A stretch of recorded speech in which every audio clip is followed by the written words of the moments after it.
ایک جوان تھا، مسجد میں آیا، لوگوں سے کہنے لگا روٹی کھلاؤ۔ کسی نے توجہ نہ کی۔ اس نے کہا میں رب رب بتانے والا ہوں، میری طرف دیکھو تو صحیح۔ کسی شخص نے خیال ہی نہ کیا۔ پھر اس نے کہا یار تھوڑا سوچو۔ نمازیوں سے کہا، اہل علاقہ سے کہا، انہوں نے کہا تیری طرح کے بڑے درویش دیکھیں۔ مسجد کے محراب میں وہ رب کریم کا بندہ انتقال کر گیا۔ جب فوت ہو گیا نا، لوگوں کا مزاج ہے، بیمار کو دوائی نہیں دیتے، جنازے پہ وقت پہ پہنچ جاتے۔ جب کوئی گر رہا ہوتا ہے تو سہارا کوئی نہیں دیتا، جب کوئی گر جاتا ہے، ٹانگ ٹوٹ جاتی ہے تو تیمارداری کو زمانہ پہنچ جاتا ہے۔ اور بزرگ، وہ نوجوان اللہ کا نیک بندہ مسجد کے محراب میں فوت ہو گیا۔ حضرت فضیل ابن عیاض کہتے ہیں امام صاحب نے اعلان کیا چندہ دو، کوئی لاوارث فوت ہو گیا، کفن دینا۔ چندہ اکٹھا ہوا، کفن خریدا، جنازہ پڑھا، عشاء کے بعد دفن کر کے آئے۔ فجر کی نماز کے لیے جب امام اور مؤذن مسجد میں آئے تو چیخیں مارنے لگے، تڑپنے لگے، دور دور تک آوازیں پھیل گئی، دنیا دوڑی آئی۔ کیا ہوا؟ کہنے لگے وہ جو تم نے کفن پہنایا تھا وہ یہاں پڑا ہوا ہے، اور دیکھو کفن پہ تحریر لکھی ہے۔ تحریر کیا ہے؟ عرش کے مالک نے فرمایا میرے دوست نے روٹی مانگی، تم نے دی نہیں۔ اس نے تمہیں میرے قریب کرنے کے لیے اپنی طرف توجہ کرائی، تم نے کی نہیں۔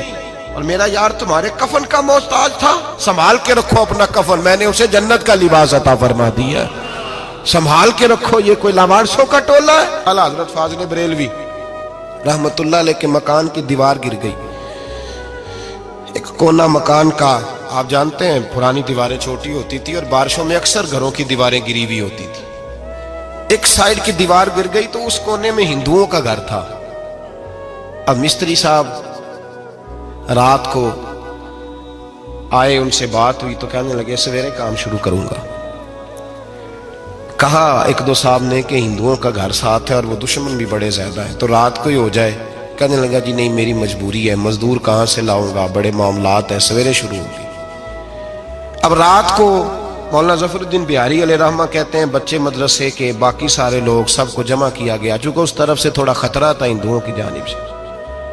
کہا جناب یہ بڑے دشمن ہیں اسلام کے، تو اس طرح کرو کہ دو تین بچوں کی ڈیوٹی لگائیں یا کچھ لوگوں کی یہاں رات کو پہرا دیا جائے۔ ٹھنڈ بھی بڑی زیادہ تھی، کھڑا ہونا بھی مشکل تھا۔ اعلیٰ حضرت رحمت اللہ علیہ عشاء کی نماز کے بعد جلدی حجرہ خاص میں تشریف لے جاتے تھے۔ اس رات جب دیکھا نا باہر شور ہو رہا ہے تو اسی طرح سر پہ ایک رومال لپیٹا تو باہر آ گئے۔ کہنے لگے کیا شور ہے؟ کہا حضور سردی ذرا زیادہ ہے تو یہاں کسی کی ڈیوٹی لگانی ہے پہرے کی۔